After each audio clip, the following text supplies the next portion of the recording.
This is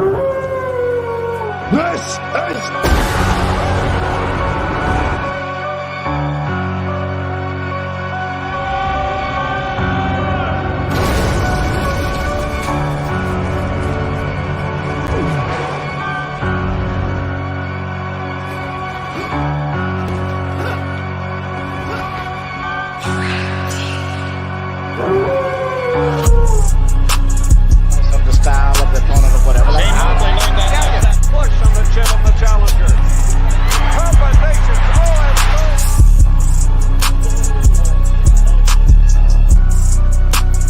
Randy Orton, KO. None of you. Knockout.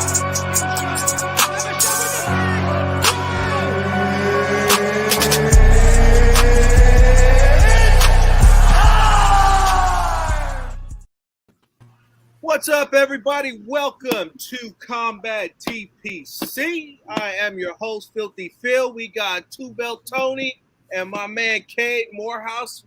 Welcome to Inside the Cage. Today we have a special guest for you. Coming to us from The Ultimate Fighter Season 30, we have the inspiration for dad bod everywhere, Mr. Chandler Cole. Let's go. Let's go. What's up, Chandler? How you doing? Brother? I'm doing good. How you guys doing tonight? Doing great, man. Living the dream. That's awesome. That's Living the awesome. dream. We here. Always. We here. Absolutely. So real quick, for those of you who haven't seen The Ultimate Fighter Season 30, Living under a Chandler rock. Cole landed probably the nastiest spinning back heel kick that I've ever seen on a taller fighter. Not just that he landed it, but on a taller fighter. Oh boy was what, about a half a foot taller than you? I'm 5'10". He's about 6'3", 6'4", something like that. Yeah. Yeah, he's pretty good size. He's a pretty good size guy. Nice. Yeah. Chandler, what are you doing right now? I actually just got done training. This is actually my studio. I own a production company, so this is like my little man cave. So I'm just chilling. Blessed to have the opportunity to talk to you guys, man. For y'all that watch The Ultimate Fighter, you already know I talk more than anybody. So this was a blessing. It's a blessing. Yeah, you were definitely one of my favorite personalities on the show for sure.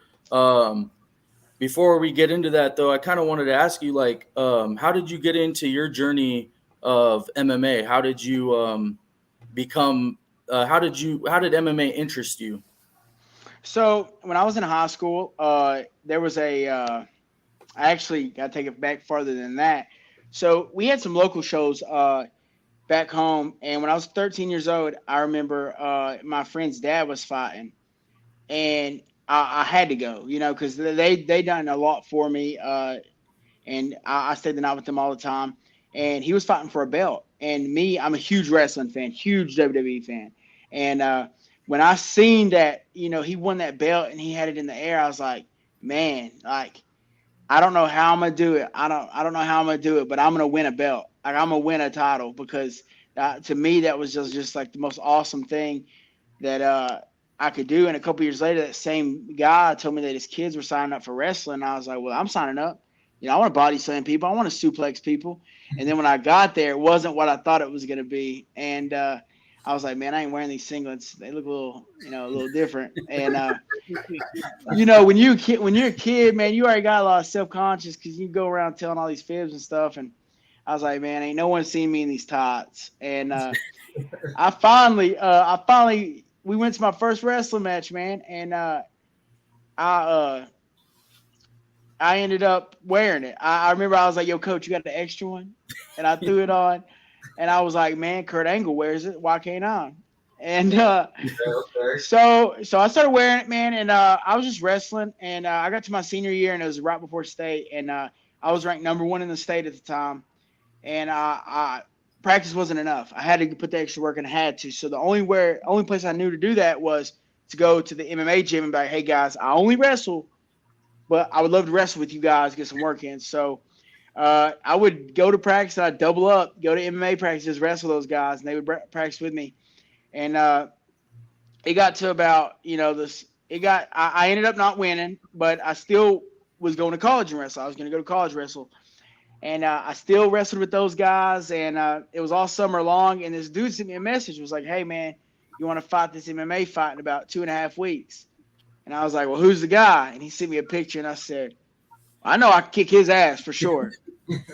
I said, "Sign me up, sign me up." So I signed up, man, and I was already at the MMA gym, and they just showed me a couple things, like if I got stuck on bottom, if I got in a bad position. There's things that you need to know if you've never fought before.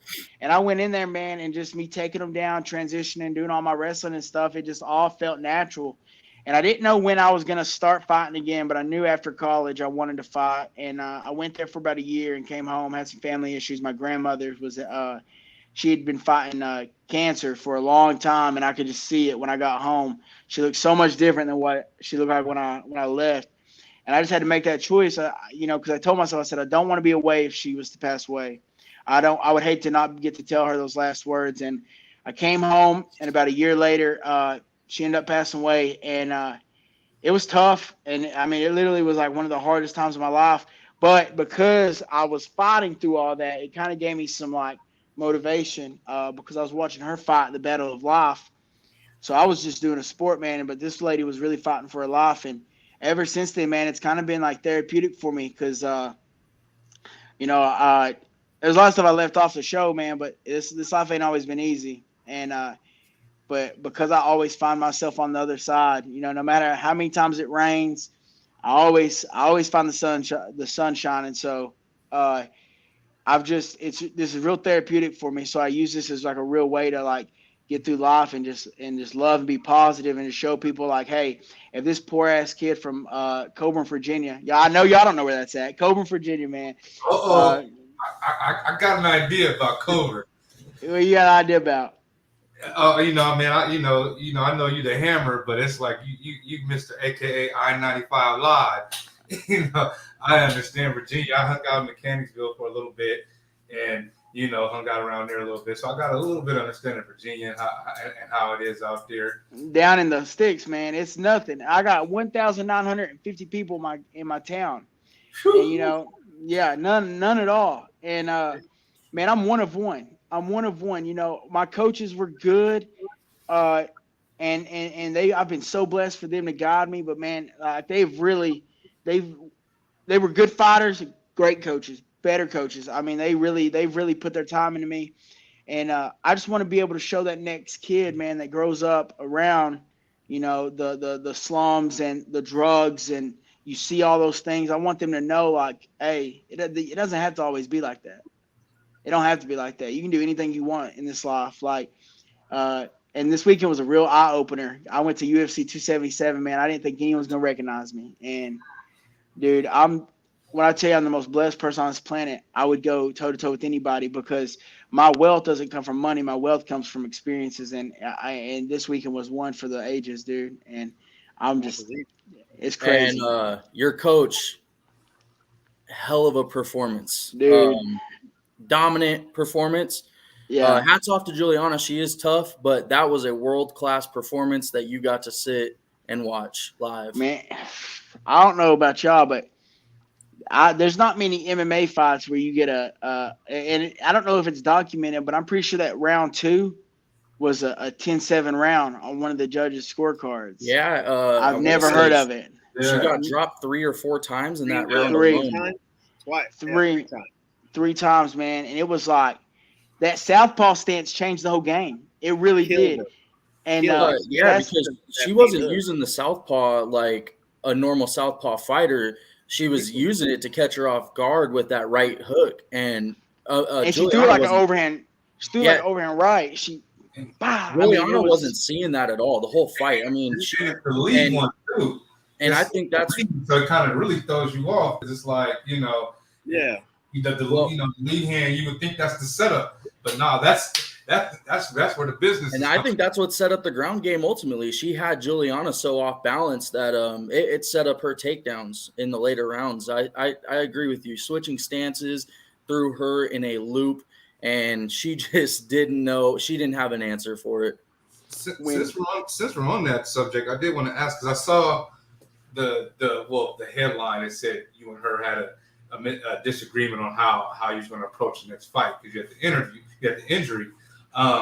What did she do in that fight that she's been trying to instill in you that you when you saw her pull it off, you said, okay, yeah, I see what she's trying to. One of those things that she's trying to instill in me. I'm glad you asked that. The reason why, okay, so they didn't show everything. They didn't show everything. No, of course not. And I love Amanda. Before I even say this, she's the most selfless person I've ever met. Like for her to be a 2-division world champ, considered the GOAT, like she don't act like that. She acts like she's down to earth. She's humble. Like, and I love her to death. But it was a couple days, probably like 6-7 days before my fight. She walks in. She goes, "Niall, you have to be ready." And I looked and said, "Huh?" And they said, "This week." So what people don't understand is the very first day, second practice, that's when I blew my shit out. So it was the first day. And I can't really drop the timeline because of NDA reasons, but let's just say, we're going for 6 weeks and anyway, so that happened. It was first day, second practice, and everybody kind of thought I was lying because I was like, I'm gonna run today. My elbow's jacked up, and so instead of training the sport that I love, I was running on a treadmill for an hour. So you seen my dad bod. I ain't a runner. Yeah. I ain't a track star. Okay, right. I ain't both. So I was like, man, I take that back. Fitness Chandler could do it, but so I got on that treadmill and I ran. We had 2 practices a day, 2 hours apart, and I literally ran an hour the first practice, an hour second practice. That's the training I had for my fight. Yeah. And then it was about 6 days out, 6 days out. Comes the locker room. She says, "Now you gotta be ready." And he said, "For what?" And his ribs banged up real bad from his fight. He got kneed in the rib, man. It really jacked him up. Says, because this week we're gonna push Chandler to the absolute. We're gonna really push him. And if something happens to his elbow, if it blows out, you gotta be ready. And I'm sitting there like, who are you talking to? I was like, no. They gave me a choice either stay here or leave, and I stayed. Right. So you could tell the tension was in the air, man. I was just so mad because, like I said, I'm that kid from Riverview. This is like your moment, your opportunity. Yeah. My moment, but even more than that, man. You know how many people are living through me? Like all the kids, man, all the people that didn't do that for. Like I got a lot of people that I'm the voice for, and that's in that moment, man. I was in tears. I was so mad. So we get to practice and we're going hard. And I put this on everything. My elbow popped out of place first day, second practice. My elbow popped out 2 to 3 more times in practice. And when I came up and talked to her, we were about 2-3 days out from my fight. And I said, "Listen, I've done what you told me to do. I know you want me to push myself." You hear me say it. I said, "I know you want me to push myself, but I've done that. I've literally done that. Now we're a couple days away. I'm not scared it's going to get hurt in the fight. I don't care. If it happens, it happens. But I have to try. There's no way I can just not fight. Like, you have to give me a chance. Like, you have to." And, we talked about it and stuff, and she's like, "Let me talk to Kami." And, like, you see me, I got one boxing glove on. We're not even throwing my right hand. Because every time I throw it, it's popping out. And I'm like, man, like, so it kind of made me look like a puss on TV. But realistically, in my mind, I'm thinking, nah, like, I would hate for it to pop out. It's popped out 3 times. I would hate for it to pop out, and then I can't pop it back in. I can't pop it back in. And then I have to go to the hospital, have surgery. I'm out of the house. I don't get to go back. I don't get to see my friends. I don't get that experience. I don't get the kick. I don't do any of those things. And that's where we kind of, so no, nothing in that fight kind of showed me that. But I'll tell you what the fight did teach me is because she went back to the drawing board, corrected all the things that went wrong, and came back. And not only, because the first fight, it was crazy. She literally went back, corrected everything. There was no more of that pressure Juliana had. There was no more of her taking her down and just holding on to her. No, she done exactly what you should do when you're the greatest of all time. And I think that's what makes, dude, I think she's the greatest man or woman. For you to go back to the drawing board and say, okay, not only are we going to fix our mistakes, we're going to add things, we're going to change things, because that's not happening again. And for it to be so completely turned, like I'm talking about, like that's the most dominant performance probably possibly ever. That's the most dominant second round or round in MMA history. She literally beat her to death. And that's why she's the greatest of all time. And I have nothing but love for Amanda. That happened on the show, but that was in a moment that they caught and they wanted to run with it. And dude, like she got me those tickets this weekend. Like the picture that we took afterwards, man, I love her to death, and I love Nina. I love all those people, man. They taught me so much about life. Just like she comes from the slums. She's from a poor family in Brazil. And I relate to that. And that's why I got nothing but respect for her. But nah, the TV definitely changed some stuff up. They usually do. So go ahead, Cade, and then I'll jump in with my question. Oh no, go ahead, because I was gonna ask him something about the fight in general. If you had something related to this subject, go ahead. No, so how is the elbow? Because you had torn your UCL, so basically you needed to have Tommy John surgery? Yeah. Like I said, man, I'm a blessed man. We were prepping to get ready for surgery, and we done another MRI, and my ligaments found each other and somehow grew back together. Nice. Dude, yeah. So we're back to work now. I've been back to work. I kind of got complacent, got a little comfortable, put some weight back on. Life was going like this. And then just like life will, just like, life always has a way of humbling you, man. And I can't really speak on it. But some things went down. It was all back to back. Some career things, went through a breakup.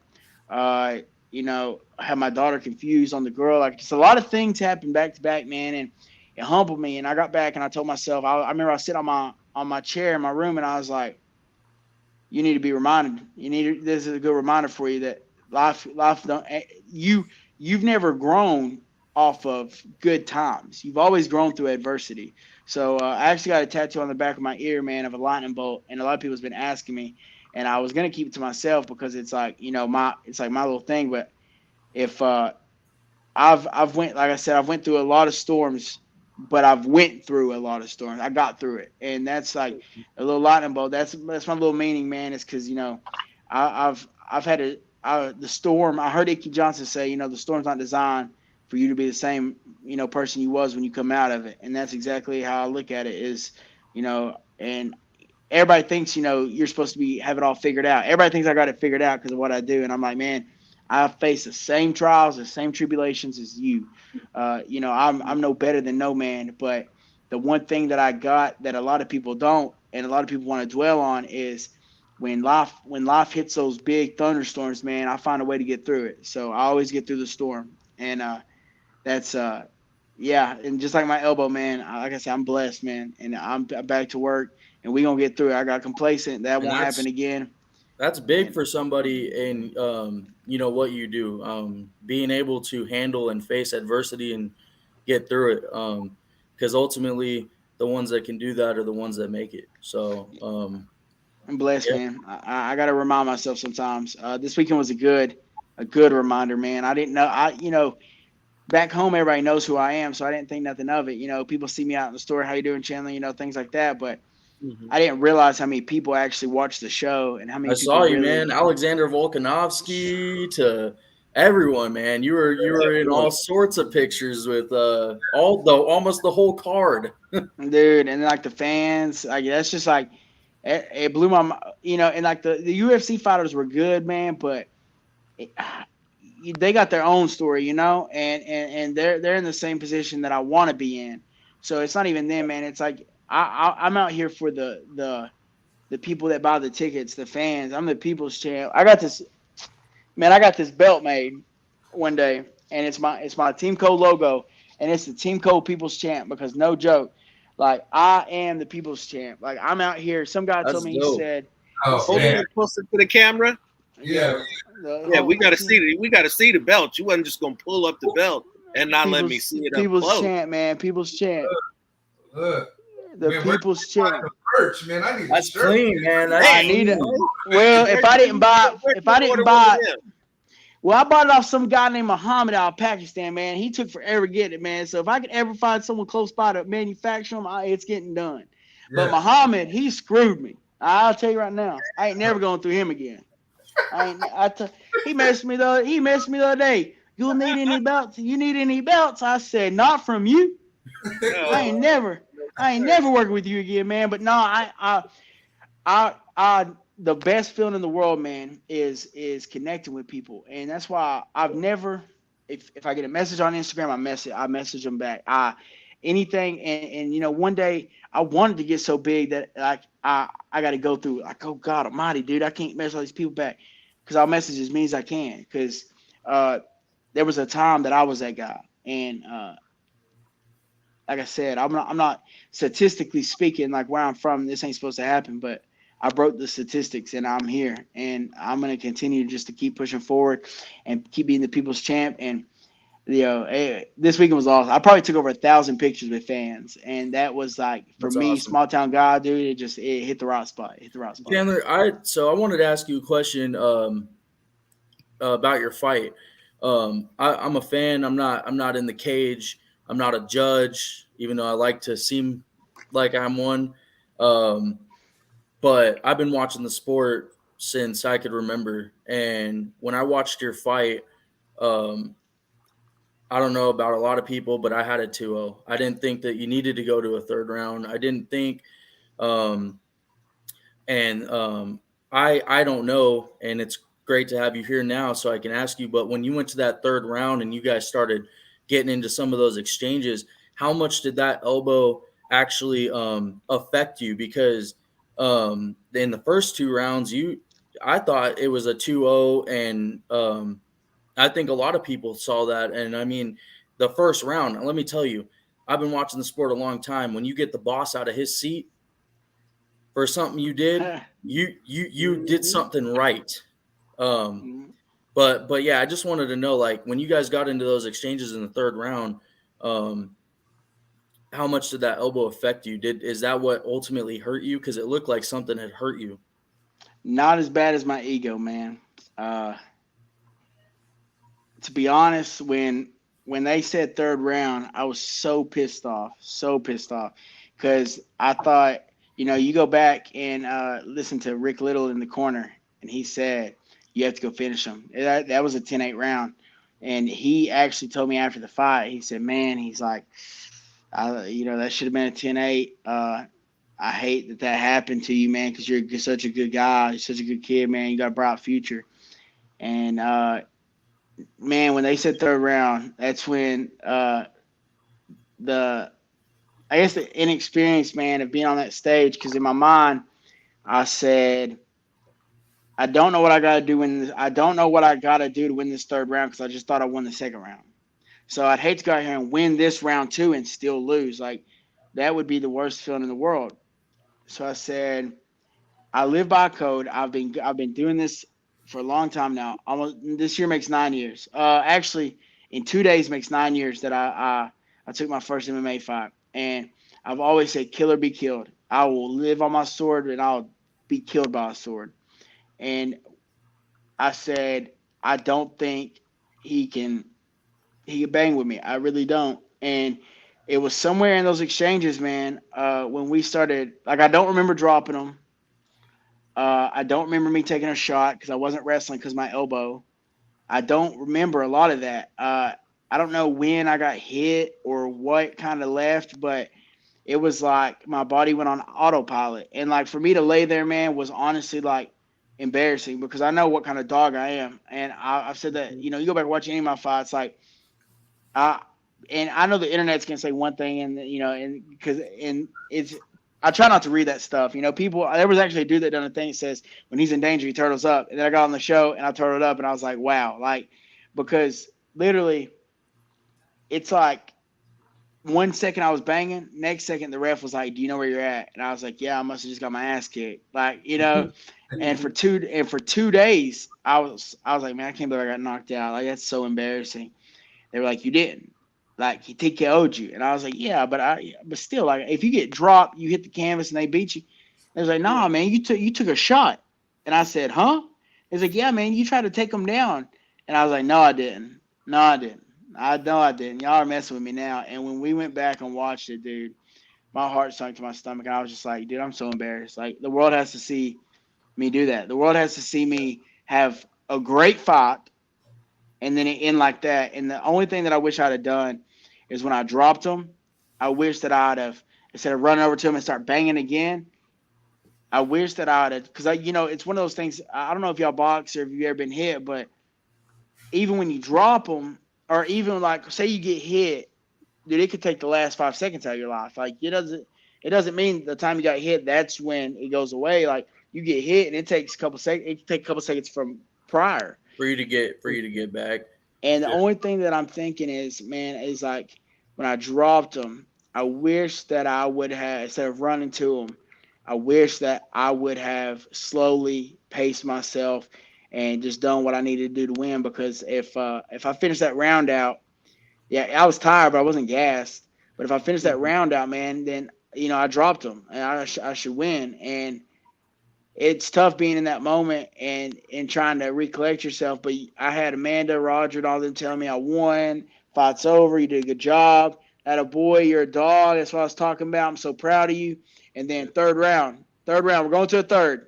And I just look over and I'm like, are you kidding me? Yeah, I think you had him 2-0, and actually when you went into that third round, I could kind of see the frustration. Like now it was like go time, because your first 2 rounds you actually fought a very technical fight. I thought I picked him apart. Your kicks were good. He wasn't checking any leg kicks really. You caught him with that spinning back kick. It started opening up some other shots from you standing up, and I was very surprised to see a third round in that fight. Didn't expect that, but with these judges, you never know. And I don't mean to knock the judges, but it's not the first time, and it definitely won't be the last time. Right. And myself, I'm going into my third year of training jiu-jitsu and competing. And when you said you wish you would have kind of slowly and methodically followed up after you dropped them. I don't know if you guys use this term. We call it cook the beans. It's just just kind of slowly cook them until they're ready to go.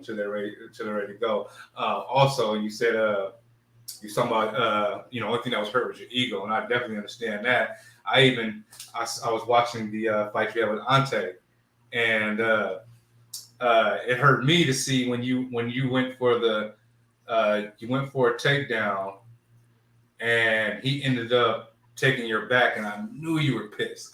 I saw it. I was like, that did not go the way. When I tried to throw, throwing, and you landed on your back, and then somehow you turned to face him, and then he got your back. I was like, I know he was pissed. I know he was pissed at that. I was, and I took that. I think he's ranked 39th or 29th in the world, and I took that fight on 5 days' notice. Wow. Yeah, I've seen some of your other fights besides the Heiderman fight, and you are a dog. I'll give you that. You come to scrap, and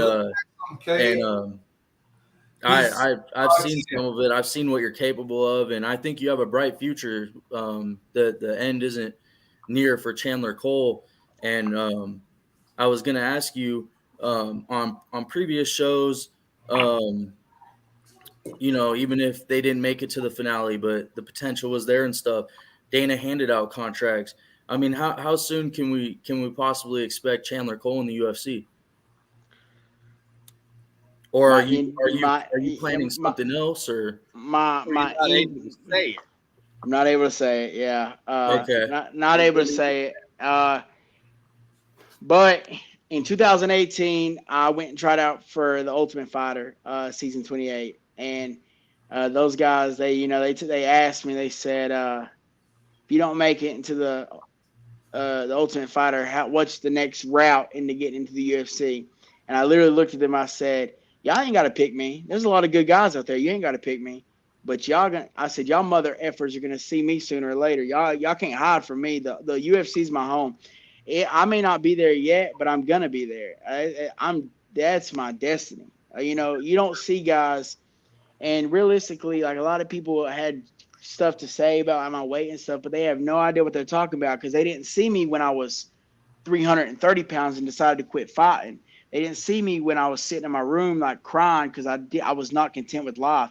They didn't see me when I was bawling my eyes out because I just lost my family. Like my baby mama left me, cheated on me, and she's a great mom. I probably shouldn't even throw that out there, but anyways, life happened. They didn't see none of that, and they didn't see me lose 70 pounds in 2 months. They didn't see none of that. They just want to talk about what they see with their eyes instead of reading the book. Zach had something to say. He said, "Yeah, you can't judge a book by its cover, but there's a reason why books have covered." And why that is such a crazy expression to me is because if you got the chance to read my book, you'd see all the injuries I've went through. You'd seen how much weight I gained. You'd see how much I literally had tore my LCL, slightly tore my ACL. I was out for 4 months, gained a crap ton of weight. I'm talking about like 200, not 200 pounds, but like I went from like 220 to like 270, like that, and then I got up to 330, and then like just one thing after another, blew my back out, gained some weight, and it was like, I hear things like that, and I'm like, it's funny to me because I'm like, man, if y'all could only read my book, you would understand. So to a lot of people, they see me and they're like, oh my God, he's big. But I promise you, I feel so much better right now than I do at 330 pounds. I'm a 200, and right now I'm on my way back down. I'm cutting weight again. I got up to 298. I got complacent. Life was just whatever, and I thought I had everything figured out. But like right now, after my practice now, I'm like 273 in I want to say 14 days. I mean, hey man, I'm a bigger boy myself, so I want some tips, man. I want some tips. Man, I just get fired up, man. I get in these little things, and I'll just tell myself like, man, like don't get comfortable because the life you want to live isn't where you're at. So why are you happy? Like I don't even go on vacation. I don't. That sounds crazy, but I don't go on vacation. I don't do things like that because I say, listen, like. When you go on vacation, you have to have done something special. And to me, just in this moment, I just don't feel like I've done a lot of cool stuff, but that's not where my heart's at. I'm hungry for something bigger, and I gotta win it. Like I gotta win something bigger, and that's where I'm at with like just life right now. Is I'm so hungry. Some things didn't work out for me as far as like the relationship and stuff like that. That I just got in one. 2 years later, just got in one, and yeah, it didn't work out and stuff, and I just told myself, like, the job's not finished. It's like Kobe used to say, the job's not done. And until I'm in the UFC and my daughter wants for nothing, the job's not done. So no vacations, no more downtime, like back to work, back to grinding. And y'all, like I said, like I told them in 2018, like they're going to see me regardless. Oh, I'm looking forward. That's the reason I asked is because I'm actually looking forward to following your career. Yeah, not like a casual fan. I follow as many fighters as I can. I like to know who's up and coming, who's at the top, who's in the middle. I like to know about everyone because sooner or later, the guys at the top were once at the bottom, and some of them were in the middle, and they all went through the same paths that the underrated fighters are going through. I like to follow everyone, and I can't wait to see you back in the cage, man, because I definitely see a lot of talent, a lot of dog, a lot of heart in you. So I can't wait. We gonna cut some more weight. This dad bod, dad bods are in 2022, man. And me being this fit and being so good looking, I've been having to fight all these women off. So I'm gonna have to lose some weight, man, just so these women will leave me alone. So I got work on you, big dog. You lose some weight, that might make it worse. No, I don't think so, man. Dad bods in 2022. Man, you gotta get on TikTok. I had when my daughter was born, man, I gained a bunch of weight too. So I'm with you on that. Listen, these women these women, man, they're out there looking for. They're like, oh, he big, he gonna treat me right. Right. You walk around with a panda, like what you know. I actually have a tell 'em- question. I have a question for you. Yeah. What would you tell the kids and young people, people in their 20s, people that have always wanted to try the sport or get into something like mixed martial arts that just are afraid to or have been hesitant? What advice would you give to them? The first practice is always the hardest, and it gets easier. Don't So be just go for scared. it. Yeah, the pain of practice. I ain't gonna say it ain't hard. I'm not gonna say that it doesn't hurt, but the pain of regret is much more painful. So don't anything in this life, not only martial arts, man, anything. Take risks, take chances, be blessed, and just do what you need to do to get the job done. You only get one of these. You only get one life, man. I've seen so much death in like my 27 years of living. Like a lot of people that was I was 23. My cousin just turned 18. Boom, hit a tree, killed herself. Like, and I had to go to the hospital. And I witnessed that. I was looking at that and I said, oh my God, like she didn't have no life.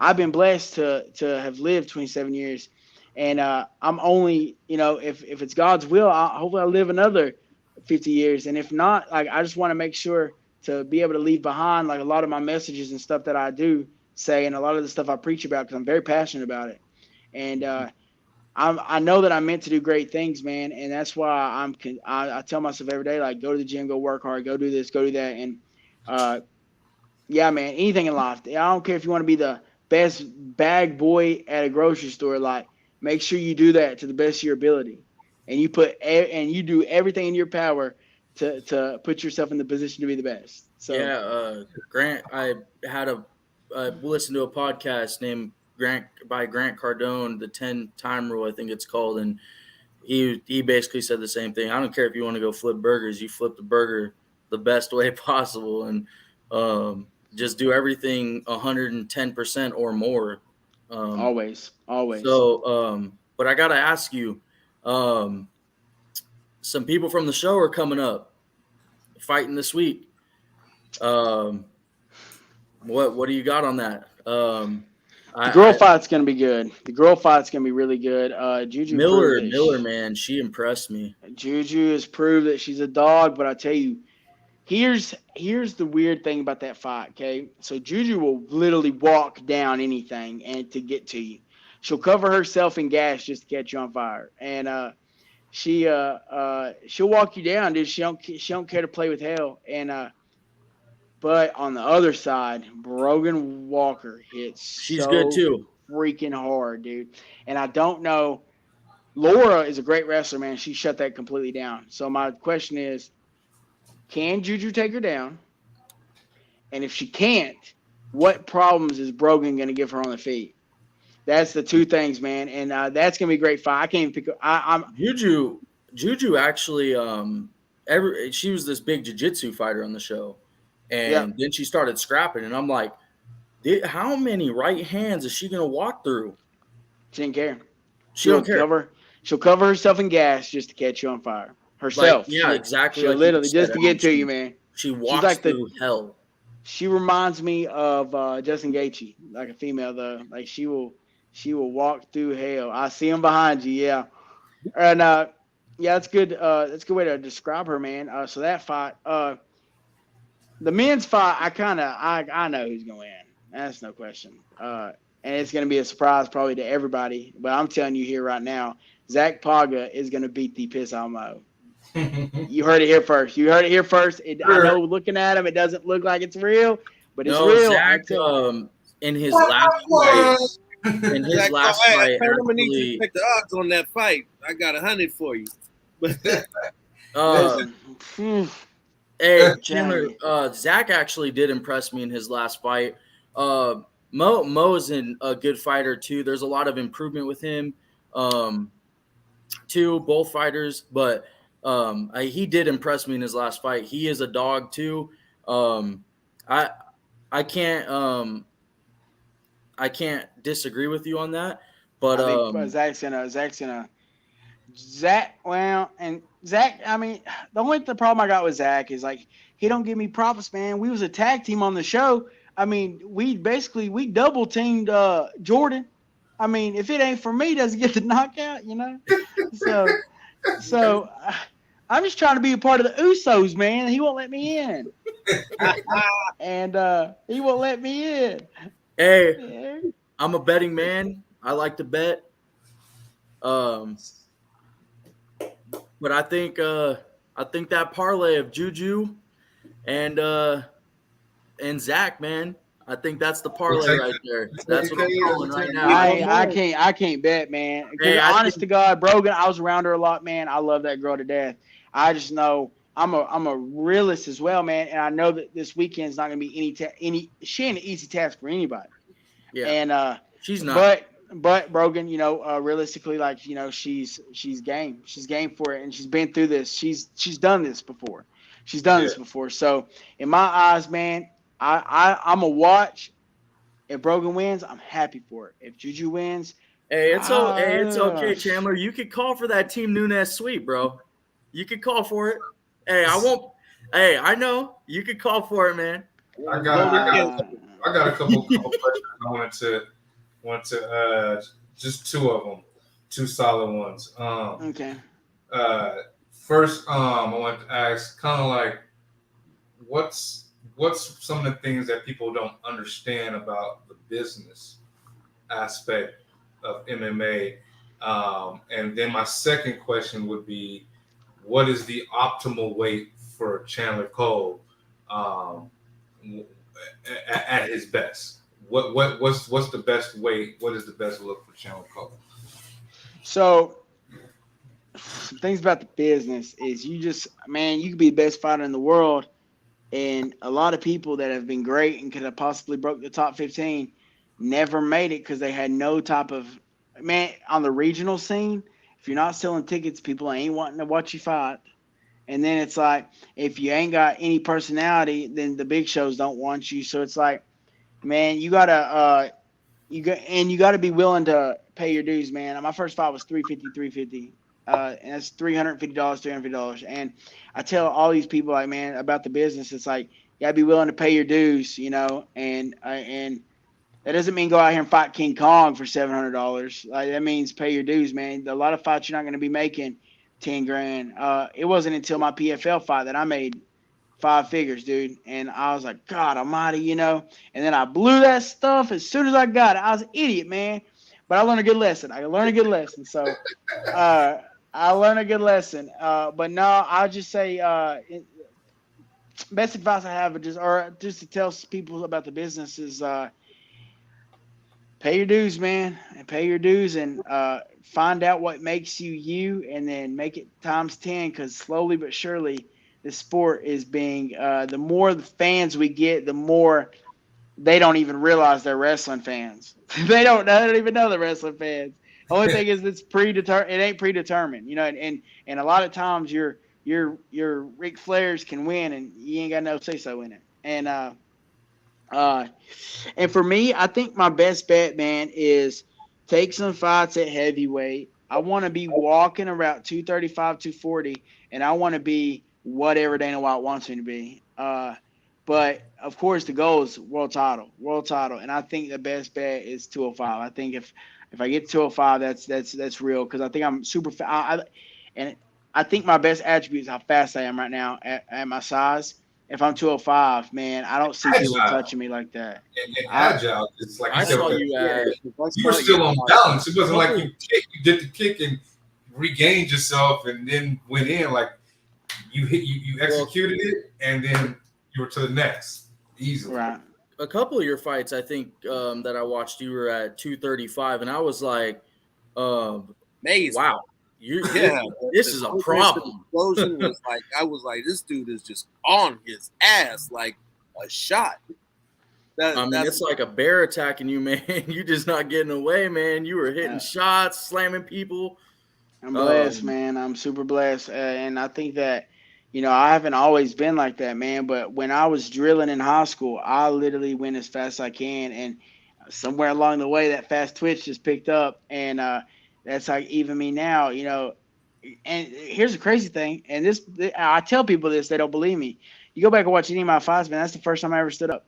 They try to wrestle. That's the first fight I've ever stood up in my life. 9 years is the first fight I ever stood up and done any type of stand up. And you know, a lot of times I wrestle, and I wrestle in college. I love wrestling. I coach wrestling, but it was a very humbling feeling to say, hey, I'm a mixed martial artist now. And I think that was like and I think the next time people see me, man, I'm going to be even better. I literally I'm obsessed with this right now. And this is the life I want to live. I know that I'm meant to do this. I really am. I think my main purpose is like to just be an influence, of course, but this is what has been laid upon me, and just like, this is what has, you know, I'm good at it. And this is my calling. So if this is my way to make my voice even bigger than what it is now, then I gotta be a world champion. I have to. Yeah, man. So you're we got a little quick time. You're a wrestling fan. We are huge wrestling fans around here. SummerSlam just happened. What are your thoughts? Oh my God. The Triple H era is upon us. Okay. And listen, and Paul Levesque, you just know that if this whole UFC thing don't work out, just know. I've been, dude. I drove to WrestleMania for the first time this year. I drove 15 hours to Dallas. I heard that. Man, and I was supposed to go. I was gonna buy a plane ticket and everything, and all my plans canceled. Like literally, I was supposed to go with Bobby Maximus. He couldn't go. Everything. I didn't have tickets to nothing. I said, this year is gonna be the best year of my life because of the risks I take. I'm going. This year, I was on tough. Went to WrestleMania. I was I got to be like a special guest VIP access guy for Street Outlaws. I don't even like racing, but I like production, so it's cool. And then I was at UFC. I got to see my coach win. Man, I'm telling you, it was like one thing after another. I had the highlight of the season. Like, it don't get much better, man. And it's telling you, you're in the right place. Yep. Yeah. That's what life is telling you. It's in LA this year, right? Or this upcoming year? Yeah, it's in Hollywood. Yeah, so I'm probably gonna start looking at tickets for that. Yeah, I'm gonna start looking for tickets too. I already said. I don't know if I'll miss another one. I'm just in that spot, man, where it's like, it ain't worth it. It ain't worth missing out on these life. You know, I don't know how, dude. I could literally go out here in my car and drive to the gas station and die. Like, I could. What did you do before that? It's like, you have on your tombstone, man, you got the day you was born, you got the day you died. The most important part of that entire thing is the dash between those two dates. What did you do in that dash? Mm-hmm. That whole dash represents your life. What did you do? Mm-hmm. And make the most of it. And I'm going to live. I'm going to live, boy. I'm going to live. I promise. You make me feel like rolling right now. I feel like getting to the right now. I'm going to live. I'm going to live, man. Yeah, because you haven't even said a word about WWE. I've been a lifelong wrestling fan. We've covered NFL because we're trying something new ourselves. We're back foraying into the fight game. Usually you see me talking about Raiders and football and whatnot. I got a chance to go down to Vegas and cover the NFL draft for my first event ever, which was, like you said, with the risks that you take, the rewards are bigger. And we started moving in that direction. But let me tell you, if the WWE called me and said they needed me, I'd give all this up in a heartbeat, and you'd be seeing everything that I have to give to WWE. Yes, sir. Yeah, I don't know if they called right now. I don't know if I'd leave right now. But listen, if this whole thing don't work out, man, and God forbid it, man, because this is my dream. Like, I've worked so hard at it. But at the end of the day, man, it's like all the workouts, all the personality things that I do, like, man, it could honestly be leading to that. And I may not even know it. So it's like, so I don't know why my dumbass said that. If Triple H offered me a good old 800,000, I think I'd go jump off a top rope. For sure. Hey, if I see you and you be jumping off the jumbotron, I'd be like, you know what I mean? Hey, it's very possible, man. Hopefully, Daddy Dana hollers at me and we can do a little Yeah, something. Yeah, man. That's I where you're hope. gonna be when you a big boy launching spinning back heel kicks like that. I'm gonna be honest with you. Say Cade had told me that he had got a guy, and then he showed me the clip, and I was like, please don't tell me you got that big tall dude that got put on his ass from a spinning heel back kick. It's like, no, Chandler's the other guy. I was like, Yeah, let's go. Let's go. He's And like, and honestly, man, and the way things fall, I don't know how this is gonna turn out for me, but I know one thing. Me and him's gonna run it back. Yeah, yes. we're gonna run it back. I I was don't know going to when, ask but you.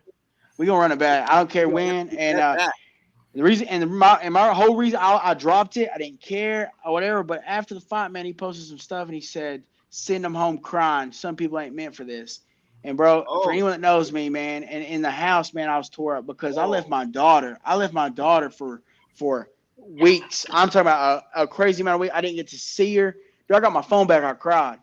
And in that moment, man, when I'm sitting there, I said, I literally left my daughter for this shit, and I went out there and flaked, And with that comment, man, about the whole crying thing, send him home crying. I said, all right, that's fine. I sent him a message. I said, you need to be humble because you just got your ass kicked, and the world's telling you got your ass kicked, and you're not the villain right now, and you already know how next week turns out. So you better just be humble. Yeah, that's what I was gonna say. Didn't he get exposed? I mean, I'm not here to knock anyone, but didn't he get exposed in his next fight? Oh, for sure. He went in there with a concussion, man. For sure, dude. I'm telling you right now. If you watch the interview after the fight when he's sitting there, he's like, uh, it was his night. I don't know why the stars align like that, but it was his night. But I know that the stars don't align like that for you to trash people. It doesn't.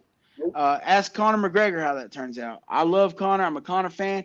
But when the stars align for you, man, you go the road that you think is best. Don't. Yeah, that little comment he made, man, it really lit something underneath me too. And I just told myself, I said, it ain't got to be a month from now, a year from now, but eventually we're gonna have to be standing across that cage again, and he's gonna look at me, and I know that he's not gonna be more confident. He's gonna look at me and say, "Damn, I should have kept my mouth shut." I feel sorry for the next man.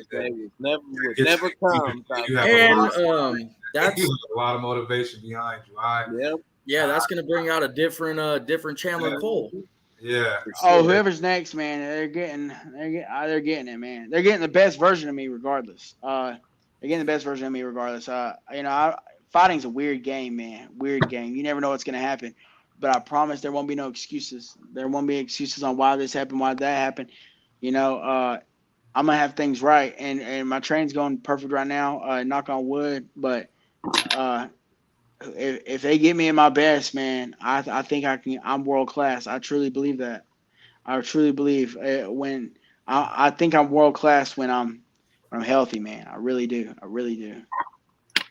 Yeah, for sure. I like I said, I believe it. I witnessed it with my own eyes, and I think you will be there, and I'm looking forward to it. I appreciate that, man. And thank you guys for having me on. Honestly, it sounds crazy, but I'm thankful for this whole experience, man. I'm thankful for this whole experience. We'll have to do like a recap of like Survivor Series or something. Hey, look. Hey, you are more than welcome. You tell me when, man. I'll run it back with y'all for sure. Like I said, I ain't never gonna be too big for nothing. You watch AEW at all? What now? You watch AEW? No, man. I'm so loyal to WWE, man. Same thing with the UFC. I know some stuff in Bellator. Like my buddies are fighting, I watch, but I don't really be watching them. I want Scott Coker. He's offered me 4 fights. I've declined all of them because it's not the UFC. You know what I'm saying? How many AEW? I know people who have went to AEW, and don't get me wrong, man. Some of the wrestlers, the top wrestlers, Dean Ambrose or John Moxley, Kenny Omega, those guys, dude. I do keep up with them. I love watching their highlights.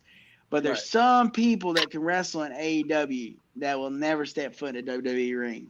And that's just a sad truth. But any one of those guys in WWE, if they want to come over, more than welcome. And it's been proven, If Rusev, I don't even Oh, what happened? We lost him.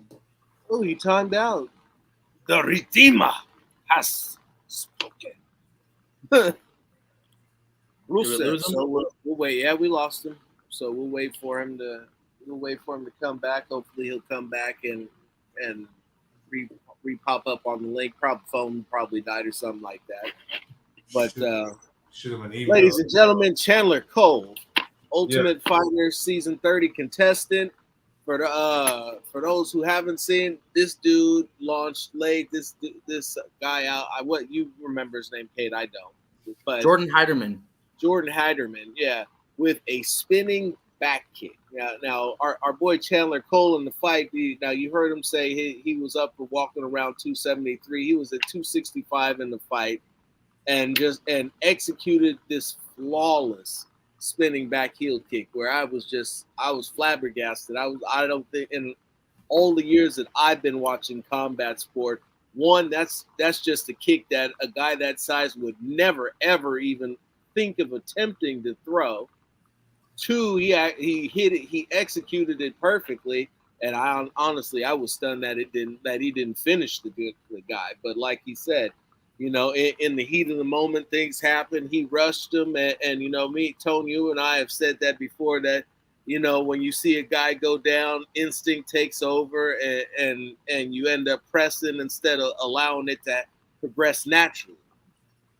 Especially when you're young in your career too. When you're young in your career, yeah, you definitely eyes get big.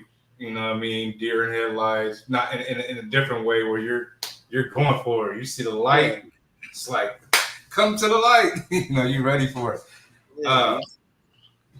Man, that was a very inspiring interview, and I want to thank Cade for facilitating that, putting that together, man.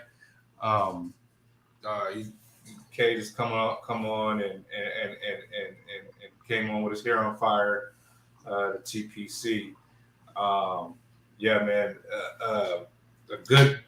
We heard from a good character guy that's also a person that is definitely inviting. I definitely felt his genuine, him being genuine, and fighter to fighter. I could relate to a lot of things that he was talking about today. We didn't get to any shout outs, but we see y'all out there in the chats. So he's coming back. He's coming back. Okay, Sultan, James, Cheryl, Rich, what it do, Hefe? You came with that. You came with that bowl, but it's all good because we rock with you like that, Dundee. You know what I mean? So you milk a BZ light cereal. As always. Best name on YouTube. Best name on YouTube, what? man. Hands down. Chandler is back.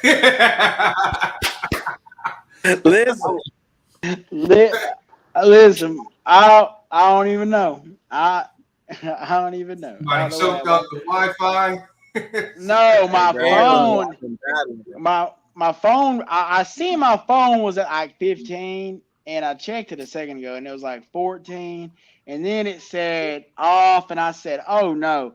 I put it up and it said, I don't know. It never gave me the 10% warning. So Yeah. Happens all the time. That sneaky phone. My gosh. It is, man. iPhone. Apple always bending me over. What was I say? Oh, what I was saying about the wrestling thing. Rusev never even came close to a world championship in WWE. But he's wreaking havoc over in AEW. And so with that, man, I just feel like it's the same thing with the UFC, man. A lot of people can go over there and win in Bellator and have good careers and never get signed to the UFC. But Scott Coker will sign these UFC fighters. He'll sign 0-3 Joe Blow from behind Walmart. He don't care. He just signed Yoel Romero not too long ago from the UFC. Oh yeah. That was a couple years ago, man. And maybe I'm mistaken if I'm wrong, but there has been one Bellator fighter that has come over here and Eddie Alvarez. His record may be 3-2 or whatever it is in the UFC, but man, every fight he's put on is exciting. And that's my boy, Iron Michael Chandler. Dude, I love It Michael is always Chandler. an exciting time when he steps into that cage. Win, lose, draw, it doesn't matter. It's a dog fight. And I always had respect for him, but when I gained like a different level of respect for him is when he just went through that war with Justin Gaethje, man. That was like a fan favorite fight. But yeah, man, I agree with you 100%. Some of the AEW guys can't step foot in a WWE ring, but anybody from WWE can go to AEW. Same thing with the UFC and Bellator and other organizations. Oh God, Some and of them are just not meant for the UFC, but any UFC fighter can go fight in those organizations. Exactly. Dude, I've seen it, man. I fought on these regional shows with people who literally, I mean, I have no idea how, but they'll get these contracts with Bellator, man, and it's like, it's just they'll be like 5-4 and get these contracts, dude, and get absolutely destroyed. And I'm like, man, and it's one fight. It ain't like you get a fight and then they bring you back. They keep bringing you back. No, like the UFC, if they bring you on short notice, they usually give you a 3-fight contract and they'll let you ride it out. And that's what I respect, man. Is like Bellator ain't like that. Bellator bring you in for a short notice fight. You get beat up, you'll never see them again. Mm-hmm. So that's my take on Bellator, man. And they do got good fighters, dude. I think Pitbull could come over and do some stuff, but. AJ McKee's been talking that talk, man, about wanting to come over here and take on some of the UFC dogs, man. And I'm just like, you could come over here and try, man. Listen, I'm going. You tell me. Was that 45? AJ McKee? I think he's taken some 55 fights, but I think he stays at 145. And let me tell you something. He won the belt. He won the belt though at 45 though, right? You know, I think so. And you know how you were saying Amanda is the greatest female or man fighter ever lived. I couldn't disagree with you on that. She's pretty up there in the argument. But one guy that impressed me and has impressed me a lot, love or hate him, and dominant in every performance he has, is Alexander Volkanovski. Dude, I was about to say that. AJ McKee would get beat to death by Alexander Volkanovski. And that's what I'm saying is at that level, man, when you're talking about the highest of level, champion versus champion, I truly believe the UFC may go 10-0 against them. Dude, who's the heavyweight champ? Ryan Bader? You think he's gonna beat up? We already saw that experiment. Dude, Ran UFC. Oh my God, he ain't gonna fight. Let him pull up on Francis Ngannou. You let Fedor fight Francis Ngannou. He beats him like he stole his wallet. Cyril Gane. Dude, he beats Ryan Bader. I'm gonna tell you right now. I think if a guy like even Tai Tuivasa went over to Bellator, he would smoke it. Dude, it's just a level change, and like no hate for the competition over there, dude. Like it's still next level, dude. And a lot of those guys can still fight in the UFC, but all I'm saying is like, man, when I see my future, I want to say one of the best to ever do it, and it's just hard unless you've ever come over and stepped foot in the Garden. And I ain't talking about Madison Square Garden. I'm talking about over there where the flowers are blooming. Man, I'm telling you, you can't even question that. That's what, and Fedor, he came in a different time, so it's hard, So he's gonna be one of the greats. That's the only one I can really think of. Pitbull's good, but it's just a different level. The UFC's been doing this for years with high level guys. Every single fighter's goal, well, maybe not every single fighter's, but most of the top fighters' goal is to fight in the UFC. It's just how it is. It's always been that way. If you dream big, that's where you get the highest level guys, and that's where you get to really test your skill set if you're serious and you want this bad enough. And yeah, I agree with you. And I've turned down some Bellator fights, man, and I've said it time and time again. It's because I dream too big. I dream bigger than anybody, man. And if I want to accomplish what I'd say I'm gonna accomplish, it's just not in Bellator. Now, if things don't work out and and that was the way to make ends meet or whatever, then yeah, totally. But hopefully Vince McMahon calls me first, or Triple H. Hey, Hopefully I'll Triple tell H you calls this. me first. I'll Yeah, tell yeah. you this though, Chandler, and this is just from watching over the years and seeing stuff that happens. But hey, man, if something isn't working out and you do take a couple of Bellator fights and you go and smoke their competition, you never know what's going to happen. I mean, they could be Facts. they could be calling you the Fast next track. day. Yeah. You never Right. know. Yeah, and totally, man. And I just talk a lot, honestly. But no, I have been off about. It's crazy. So y'all know Jack Swagger, of course. Yeah, yeah. You know the guy that literally like about knocked his head through like the guy that gave him a tough fight, Brandon Cowan. Mm-hmm. Isn't that what sent him like out of the game? Yeah, that's my teammate. Okay. That's my teammate. Yo, like, and I got offered that fight and was game for it, and then they pulled out. Like they was like, oh, never mind. We don't. Never mind. We're not. We're gonna go a different direction. Really? And I'm like, okay. And then Brandon had never made heavyweight, fought super heavyweight, was 2-0, been in the NFL. And, there's some holes in his game. But he's a good athlete, great athlete. But he went in there and literally, Jack Swagger, this is, and I ain't lying. Jack Swagger had to drive home the next day all the way to Florida from Connecticut. From Connecticut to Florida. You're talking 12 hours, right? How 12, right? I don't know. It's like 12 hours for me. Yeah, 12. Yeah, so Probably about between 12 and 15. Virginia, it's 12 hours. From Virginia, where I'm at, to go to like Daytona is about 15 hours. Mm. So I don't know where Jack Swagger had to go to Florida. Some type of AEW thing. I don't know what he had to do. Where was they stationed? No, they're in California, was they? No, not during COVID. Couldn't be in California. They were all shut down. I think it was Florida. Oh, yeah. So they were in Orlando.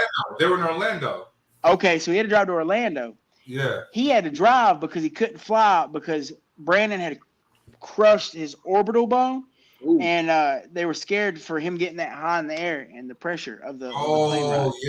Yeah. Oh. Yeah. So, man, and I just know love Brandon to death. Love Brandon to death. We get he don't train no more. He's retired. Got a bad car wreck. Came back, had a fight. Didn't work out for him. But even back then, man, I know like the training sessions we had. Jack Swagger, man. That's the biggest crock of shit, man. I'm telling you, I would have wore his head out. And that's just my thing on Bellator, man. I see these guys, I see these guys they pay, man, and I'm over here grinding and doing everything in my power to make ends meet. And I'm like, for viewership, the views, the money. People are gonna be like, "Oh, Jack Swagger's fighting, man. I'm tuning in," type of thing. That's what and literally the UFC didn't need to do this, but that's what they literally tried to do with CM Punk. I try to call him out too. If you go and look me up on YouTube, you'll see this real cringy video from when I was like 19. I was like, CM Punk, I'll beat you in the cage, I'll beat you in the ring, and I'll kick your ass in church. I ain't scared of you. Like, it's weird, very cringy, man. It was before I understood the game more, but I get it now. And honestly, and I met CM Punk. I met him at a show one time, and I was like, I hope he don't remember me. I hope that video never made it, because I'm embarrassed by it. But for some reason, my buddy forgot his login, and we can't delete it, so it's there forever. I got a question for you. So, when you're on the Ultimate Fighter, who did you come out of there with? Who did you come out of there with the best relationships? Is the reason, like, friendships? That's why I asked, because I see you do a lot of fitness stuff with Caitlin. I was also a big fan of Caitlin too. That's my girl. That was what I was gonna say, man. Maybe one of these days we could get you and Caitlin on here and chat it up. Yeah, if she's willing, man. I'd like to talk to her too. She was another one that I really liked from the show that I feel like has a lot of potential too. Yeah, we're the ultimate duo, man. We're the Ultimate Fitness, and Yeah, man, and it's there's not a lot of time, man, where especially nowadays, where guys and girls can be friends and not make it weird. Like, dude, we don't make that shit weird at all. And I'm the same way with Claire Guthrie. That's one of my best friends. Like, they got boyfriends, but I'm always gonna be there for them because I'm a friend, and I tell them all the time.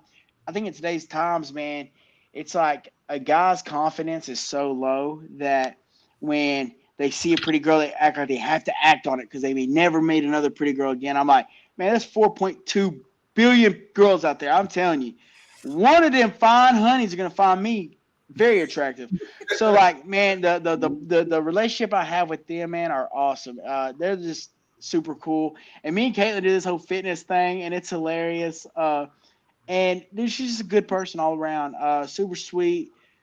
Comes from a good background as far as like being raised and stuff. And uh, she's a lot of fun, And I ain't got to worry. I don't drink and stuff no more. So I love hanging out with people like that I know isn't gonna be drunk and just acting crazy and like it's just a good time, man. You know that like you're like regardless on what you're doing, it's always a positive influence. You're always going to have someone that's going to be super positive. It's never going to be weird between you two. And on top of that, it's like she's successful. I mean, you see her social media and stuff, and you see that she's made the right choices within her career. And it's like, okay, well, I want a big social media following. I want a positive outlook. How do I do that? It's like, well, why not surround yourself around people like that? And uh, she's an amazing girl, man, honestly. And yeah, and she has a boyfriend, and he's cool with it too. And as long as he's cool with it, we the Ultimate Fitness. That's their duo name, Ultimate Fitness. And she's just awesome, man. I was great. Yeah, I was glad she got to. We would love to talk it up with both of you. Another guy I was going to ask you about too, and brings me back to what you're talking about earlier, with like ego. I wish these two never got paired up because it's Mitchell. I thought Mitchell had a lot of talent, and he got paired up with Usman, and he said it off the rip. He said it before we even talked about it. We got picked to a team. We were all, hey, what's up? High-fiving each other, hugging each other. And he said, I just want y'all to know right now I want to kick Mo's ass. Listen, he got a bad rap on the show, man, but man, that's when he'll have your back for sure. That dude, he's good people, man, and I love him to death. I talk to him. I talk to everybody. I talk to everybody still. There's not a single person in the house that I don't talk to. And then on the other side, dude, I talk to the other team. Bobby Maximus calls me every day. I love that dude. He is amazing. And then Hannah Guy. I talk to Juju some. I talk to Laura. The only three people I really don't chop it up with is Zach, and it's because Eric, he ain't a bad guy. He really isn't. But our personalities don't match each other. So, like, and I'm like I said, I've went through life, man. I get it, dude. He's a great father. He works hard. He does what it takes to be great. There's no way I could ever hate that guy. There's no way. But that doesn't mean we gotta be friends. We ain't gotta hang out. We ain't gotta talk none of that stuff. So we had our. I actually cussed them out in the house. They didn't put that on there, but they definitely were in our face recording it. They were like this, like right up in our face. I was like, "F you!" I was emotional, man, and I didn't even start it. Mitchell actually started it. Mitchell said something to him, and he made a comment about me. Mitchell, I love that dude though. He's real. I come from a place, man, where there's like. Where I grew up, man, it's like those are the realest people you'll ever meet. Do they make the best choices? Not always, but as far as real goes, they're real. They don't care, and that's how it is, man. That whole thing with Mo that's not an act. Like he just legitly, he knew that the show was put together, and the number one guy that they were gonna try to butter up was Mo, and Mitch wanted to ruin that party. So. Kudos to him, man. Kudos to him. He came off the rip saying he wanted to fight him and told him he's going to send his ass to the gulag. And I didn't even know what that was. So if it wasn't for Mitchell, I would have never known what the gulag was. Hey Chandler, so I'm gonna say a sentence and then you end it off. In 3 years, I will be.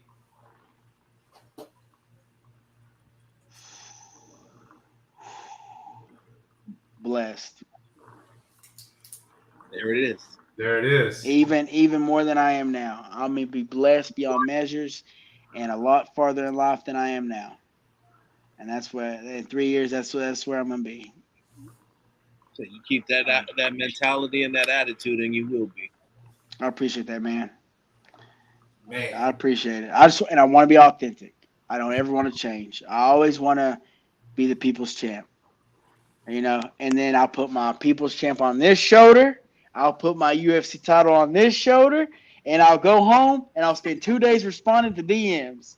and we need that merch. We need to have that People Champ shirt on. Oh man, I'm going to. That positive attitude, man. Yeah. I'm going to, man. I'm sure in a few years UFC will own all that shit. They'll copyright all my stuff, my name, my hair follicles, all that good stuff. All of In 3 years, I will be owned by UFC guy. I will be a UFC puppet. Just stay true to myself, man. I just want to. I want to be authentic. I'm nothing more than a poor kid from Riverview that is in the corner of Coburn, Virginia, that a lot of people don't make it out. And somehow, man, I've just lived life and I've got through a lot of cool things, and I'm here and I love it. Nice.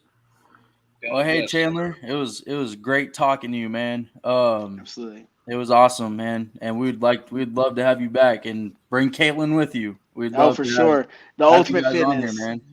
The Ultimate Fitness, the duo. I'm gonna get away from talking this wrestling. We go. Yeah. You guys going got into to the pull up wrestling? for some wrestling. One of our main event Saturday shows. That's what we do. Absolutely, man. Listen, one of the most darkest days of my life was when Eddie Guerrero died, dude. Like to this day, man. I was 10 years old. I was looking across my living room. I seen my brother. He's a foot taller than me, 150 pounds bigger than me. And I said, "This is for Eddie." I ran across the house. I went to hit him, and he beat the piss out of me. And I took that ass whooping in Eddie Guerrero's name, man. I ain't looked back since. And they're just that's and like the whole this may be a little dark, but man, even the Benoit story, man, is still it don't sit right with me. It doesn't. Yeah. So I get into that, man. I can talk about that all day. I can talk about all this stuff, man. We'll get into CTE. We'll get into a whole bunch of stuff with that, man. That Dad, Owen, and Oh God Almighty, dude, we go all the way back to Von Erichs. Oh man. Woo. Kerry. The Kings of Texas. The Kings of Texas. Yeah. The Kings of Texas, man. Ooh. Scoop booting, ass kicking, man. The royal family in Texas, man. I'm telling you, we can do it. We can do it, man. I'm telling you, it get good. But guys, I thank you. I cannot thank y'all enough just to even find value in a conversation from me, man. That's all. That's still. I'm blessed. I'm blessed. Like I've always said, I'm blessed. Oh man, man, thank you for thank you responding for everything. And again, Cade, thank you for connecting all of us together, man, and being able to share some wisdom and some knowledge and some insight, and laughed, and and we learned a lot about Chandler Cole, the fighter and the person, man. And the man. Yeah, and Chandler, thank you, man, because I was telling Phil and Tony one of the reasons that I had hit you up is because you were one of my favorite personalities on the show, and you were actually the first person to hit me up, and you were the first person to get back to me, and that is greatly appreciated. I cannot wait to see where your career goes.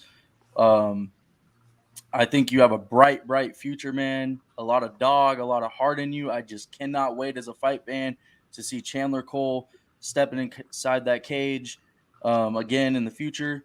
And Man, anytime, man. Like I said, we'd love to talk to all you guys if we could.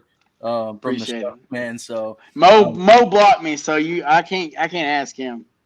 hey, That's all right. I'll call him out and whoever- ask him why is he ducking you. Hey, there's no joke. It's no joke. Before I leave, I just want to put this out there. I have a screenshot of a message I sent my manager when we were both in PFL. He said they asked me if I wanted to fight a second fight. I said yes, I do. They didn't tell me who. They just let it ride. And I said, well, if you get the chance, man, I'd like to fight Usman's brother. I like them when they're on steroids. And I said I like them when they're on steroids. I mean, that gas tank look like shit. And you know, he says his record's 7-2. But the last time I checked in PFL, when he fought Brandon Sells, he got knocked out and choked out in the same fight.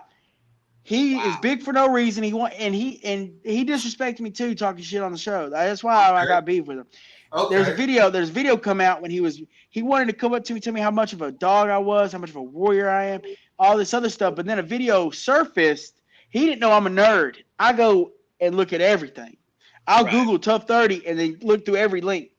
And I found a video where Mo was like talking to Jordan. He's like, be calm, be collected. You got a longer reach. You know, and I'm sitting there thinking like, oh man, that's good of him. He said, and plus you're gonna beat him because he's gonna gas because he's fat as shit. And I'm like, what happened to me being a dog? I don't talk sideways because where I'm from, you're real. I'm all about real. That's why I respect Mitchell Sop and I don't respect him. And he's lucky I don't expose him because I know more about his personal life than he thinks I know. And I just keep it quiet. Because it ain't my tea. I ain't gonna spill it. But he better keep my name out of his mouth because if the day comes the UFC signs us to fight, he's gonna be real embarrassed when this guy that he calls that's fat as shit walks the dog and stomps a mud hole in his candy ass. That's what he's not gonna like. And that's as real as it gets. That's as real as it gets. I don't care how big he is, how tough he is, and I don't care how much he's gonna ride on his brother's coattails. Because at the end of the day, I'll cut the coattails off and I'll drag him to the deep end, and I'll drag him into a place that he's never been before. I'll take him there. And if you don't believe me, ask Jordan. Ask Jordan. Mm-hmm. I sent him to the shadow realm and I fished him back out, and I shouldn't have. If you smell. Yes. Ow! Yo, listen. It ain't no when the day comes, like I said, I'm gonna have this belt on this shoulder, and I'm gonna have my UFC belt on this shoulder, and they're gonna give me the mic, and I'm gonna cut the meanest promo God's ever seen. Let's go. I'm telling you. Chandler, the hammer. They don't ever want to give me 2 belts because you give me 2 belts in the microphone, and I'll give you 5 of the best minutes you've ever heard in your life. They'll cut my mic. My mic. I'll just talk louder. They're going to TV14, so they'll cut my mic. Nah, that's a fight. I was asking for that fight a long time ago, man, and I just after watching that, I was thinking about how many times he was walking around with a little ice pack on his knee from Mitchell. Mitchell kicked him 3 times. Why are you talking shit about me? You seen what I do. I would break his leg. I would literally he has these toothpick legs because he's supposed to be a 185er, but the estrogen blockers kind of jacked him all up. And I'm just saying, I'm telling you, he needs to quit talking about my weight. He needs to quit talking about my weight, man, because I know my diet is my biggest problem, and his is going to be USADA. So before USADA comes and bends him over, let me. There you go. You heard it, man. You heard it first. Spoken. Yeah. It's in existence. Yeah. Yo, he's bringing smoke. I don't know if y'all fire retarded. Y'all better get the fuck away. You know what I'm saying? You just got to hit him with the what you gonna do, brother, when the dad broad runs wild on you. I would, but he blocked me. Bitch ass. He's lucky I don't know who his girlfriend is. I'd slide her DM and say, Mo's a chump. Screenshot it and send it to him. Hit her with the razor mouth. Make sure you tell him I said. Hey, yo. Tough times don't last, but bad guys do. You know what I'm saying? Love it. Yeah. Love it. I'll tell you. But We thank got you another guys couple minutes, again. man. We gotta end the show, but hopefully you can hang out for another couple of minutes. Oh, for sure, man. You tell me what I need to do. I'm gonna take you out and you just hang on. Ladies and gentlemen, Chandler Cole.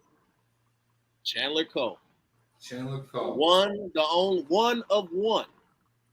Chandler Cole. Yeah, man. Awesome stuff right there. Thank you again, Chandler. Appreciate you.